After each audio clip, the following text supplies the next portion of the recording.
Now, Mawson, you had a whole year there. Correct.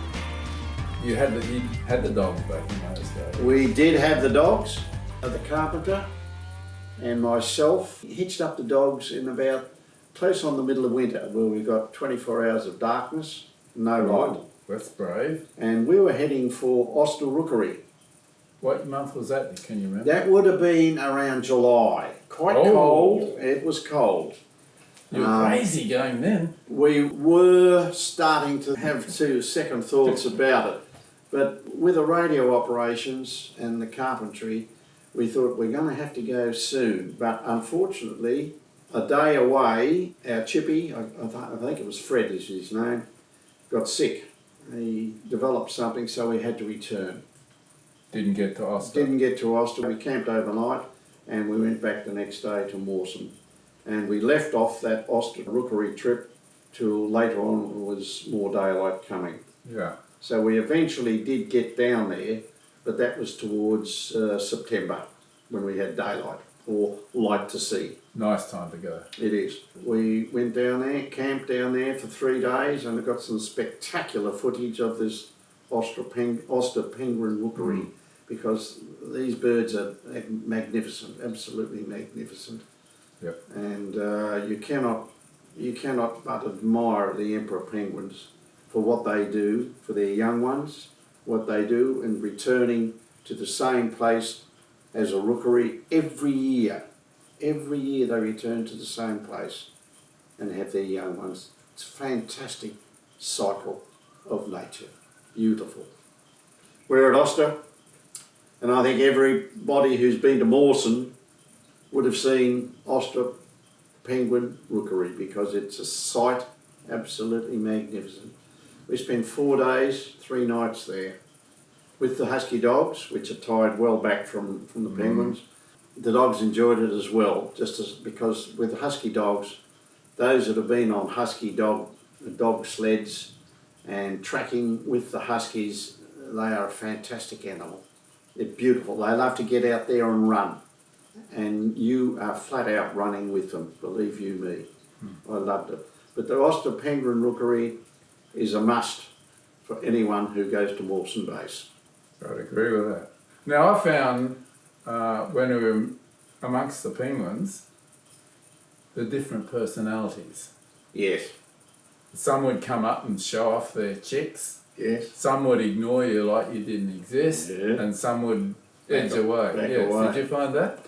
I did. Of course, we were told by one of the nature chaps prior to going down there, if you want to approach the Oster rookery and see their chicks close up, you go down like the penguins do themselves, on your belly, and crawl on the snow. And you can get right up very close to them, because they are very, very curious, the emperor penguins and their chicks, and they will just get within a few feet of you, even a few inches, and nod their heads and try and work out what the devil you're doing. And you are taking photographs in close up, which is quite rare. But once you stand up high, they back off. They're a little bit afraid of you because they have not seen a human being before, the chicks especially.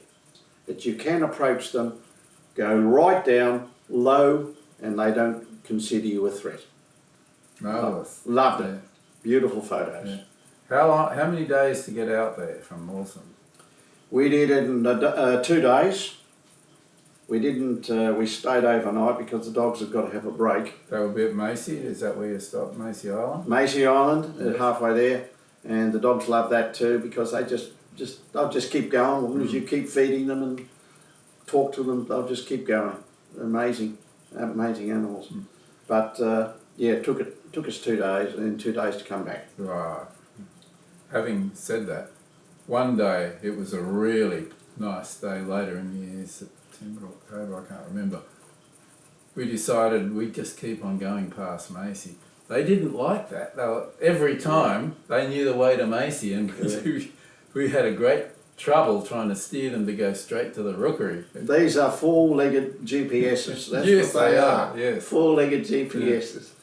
And anybody that's been with a husky group dog in the Antarctic will know just how much you love those animals. They're beautiful. They really are. It was very sad to see them go a few years later. Really sad. Yes. So unnecessary. It was unnecessary, but one country said animals shouldn't be down there, and the government heeded that country, which is not good. It's the way it is, yes. It is. Okay, so you got 1.5 trips to Oster. You must have done other trips? No, not a great deal, because radio operators, you know, we work around virtually around the clock. So did you get to Rumdoodle? I went to Rumdoodle. Everybody goes there. We put the snowshoes on and 4 of us went to Rumdoodle. We camped up there for a night. That wasn't too far away. And you just enjoyed it in the middle. We actually went in the middle of winter. There's nothing like the middle of winter. It was cold. I think it got to -42 or something around that. But you go out there away from the lights of Mawson Base, and you're away from everything except the stars. The starlight, you can actually, if you needed to, you've got enough light to shave at midnight. You would have seen your fair share of auroras, correct? To put it bluntly, Philip, I am sick and tired of auroras. Oh, okay. We have an anti-aurora guy here. Now, in my day, early in my time at Mawson, it was lovely to see them. But when you see an aurora, it plays up hell with your radio communications. It actually knocks them out. And you can be off the air. We're at one stage there in the middle of winter, we were off the air for 2 days. And that's a serious problem, communication. Because we worked on HF, high frequency, and occasionally VHF, very high frequency. And they are very susceptible to the bandwidth of the Mawson auroras. The Mawson is in the auroral belt, Yes. where you get auroras 24 hours a day, 7 days a week. But you don't see them during the winter because of the sunshine. You mean But during at the summer. night time, night time, you see auroras all the time. But a big aurora will knock your communications out, sometimes for several hours, and at one stage it's knocked it out for 2 days. Quite a serious problem. We had no communications at all. Because I was operating magnetic Yes. instruments down there, so you could see the magnetic storms. You could see what was when they coming. hit, yeah. You could And see. they were an order of magnitude higher than what you would get back in Australia. Oh, yes. But the auroral belt, I must admit, is absolutely spectacular. But The first person I've heard say, I got sick of Aurora. I really did, because I knew what they were going to do with their radio communications. Fair enough. A small one, no problem. We used to have intermittent, and we'd stop communications back to Casey Base, which was our relay point, and then Casey, of course, sent it on to Melbourne, where the Australian Antarctic Bureau was, and they disseminated the weather for the rest of Australia from there. But of course, we couldn't transmit, we couldn't get the weather, and Casey just had to do it from their own base. Okay, so we've covered auroras, we've covered Oster penguin rookery, Rumdoodle. What else? All have we right, got? one thing, and he's still alive today, so we were trained for about 5 to 6 weeks prior to going to Mawson. We were trained at Royal Hobart Hospital as the surgeon or the doctor's assistant, because if the doctor got sick himself at Antarctic bases, or in this case Mawson, we would have to do something to assist him. If one of the other expeditioners got sick and a serious problem arose which needed the intervention of the doctor, we would have to assist. The one time I had to do an operation on my own was late December, I think it was, late December, when the Mawson was due for a changeover, and the changeover had arrived in the form of 21 expeditioners on the Nanook S, and the doctor, because it was a brilliant sunny afternoon actually, and the doctor went skiing. He went miles out on his own skiing, and one of our operators who was assisting unloading the ship. And of course we've got a big crane on the ship which unloads these things, and these crates coming in were huge, and he got his thumb between the two crates. Oops. And it just crushed his thumb completely. So there was an almighty scream. We found out what was happening and we had to rush him into the surgery. I was chosen to be the senior man to operate on his thumb. I called up the doctor on the radio and he said, look, I'm 37 kilometres away. It's going to take me to get there a while on the skis. He said, you operate and I'll come back in and assist you when I get back. Where on earth was he? He was miles out skiing, well, the other side of Rumdoodle. Oh, he was inland. He was right inside skiing because it was a beautiful day and he was due to go home on the ship in a couple of days' time, so he took advantage of it. Anyway, to cut a long story short, I did the operation and I must have done okay because I think it was about 2.5 hours later, I got a call from the doctor. He says, I'm coming in now, I'm making it. I says, I've already finished, come and check it. And he looked at me and he says, you've done an excellent job, I'll assist you in cleaning up. So there you are. So the rule of thumb is when you're, sorry. The rule of thumb is do it now and do it better than the doctor. So what did you do to the thumb?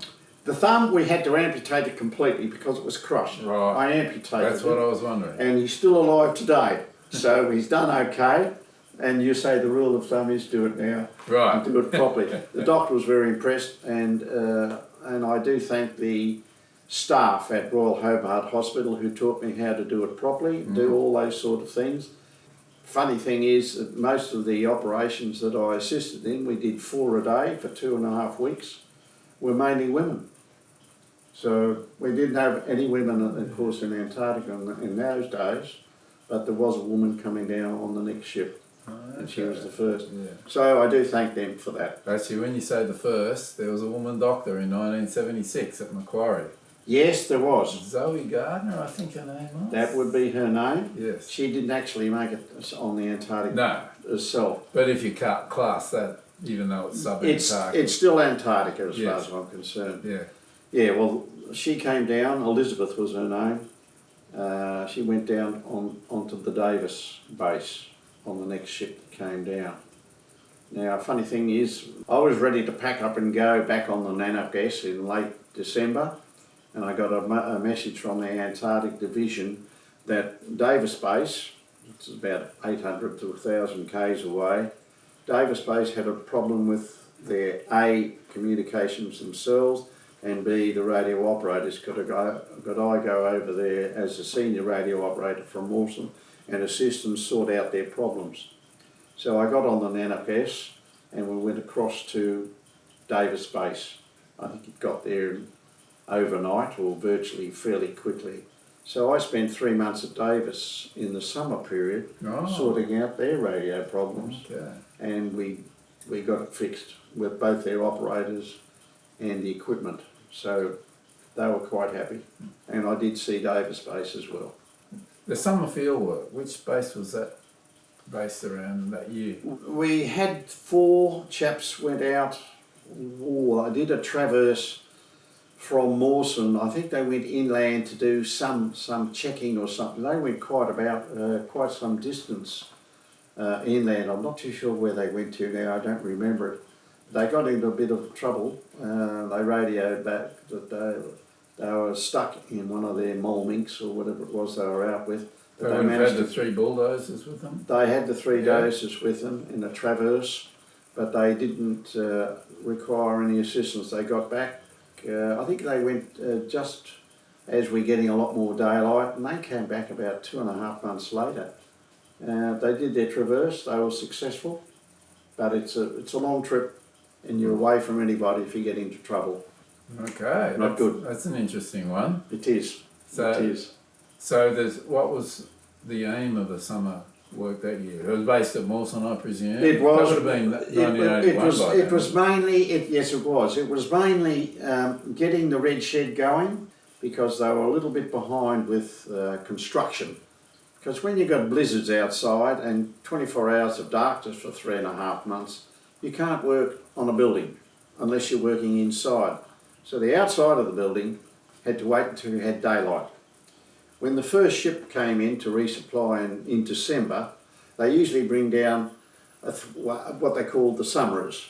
It's a 3-month supply of summer equipment, construction workers, plumbers, you name it, anyone that can build something, and they pass the test. And they worked virtually around the clock in the 3 months that we had of daylight, and in the summer period where we had work and we could see what we were doing, and they did a lot of work that you couldn't do during the blackouts on the winter months where there was no light. And that was something we had to achieve, and they did it. Amazing. So you got to live in 2 bases. I did. Excellent. I did. I was very lucky. So Very you must have privileged. left those. Generally, the ship gets back. What is it, around March? Yeah, I did leave Davis in the middle of March, and we came back on the Nanark-S. It was also back into Melbourne, because the base was, the Antarctic Division base was still based in Melbourne at that stage, but they were getting ready to leave to Hobart. So that was my brief synopsis into Mawson base and Davis base in Antarctica, which I loved. Loved it. I'll tell you one thing that did affect everybody coming back from the quiet and the silence of Antarctica, because we don't have clocks chiming like you've got now. We don't have mobile phones that would go ringing down there then. We had silence, and you get away from the base after 3 or 4 months down there in the darkness and just sit out or watch the stars, and it's completely silent. There's no animals, no sounds, no birds, nothing. But when you come back into a place such as Melbourne, Port Melbourne, Probably during Moomba, was it? it would be just after Moomba. Just Moomba. We came into Port Melbourne, and I could feel the heat and the noise as we came through Port Phillip Bay, because your ears are so sensitive, your eyesight was so sensitive from being down there, and virtually we could hear 2 ants walking along a curb. And the noise, when my family came across from Perth to meet me, we went straight into the motel. I switched on the motel full bore on as cold as I could get, and I didn't move. It's the sounds, cars honking, anything, dogs barking. It's just an awfully of noise. You know, one of the things I notice that you normally don't notice? Insects. Insects is another one. Flies. Yeah. None of those in Antarctica. So it is something that you've got to adapt to. And as my wife Sandra said, it took me 8 to 9 months to adapt once I got back. Right. By then I was ready to go back again. Did you? Casey Base, 1983. Well, I think what we'll do then, we'll cut it off here, and that's going to be another podcast. Done. Peter Stickland, I thank you very much for your time. It's a pleasure, Philip. Talk from one Antarctic chap to another. He knows what he's talking about. Watch the podcast. It's worth every single second. Thank you. And thank you, Peter. Right. Cut.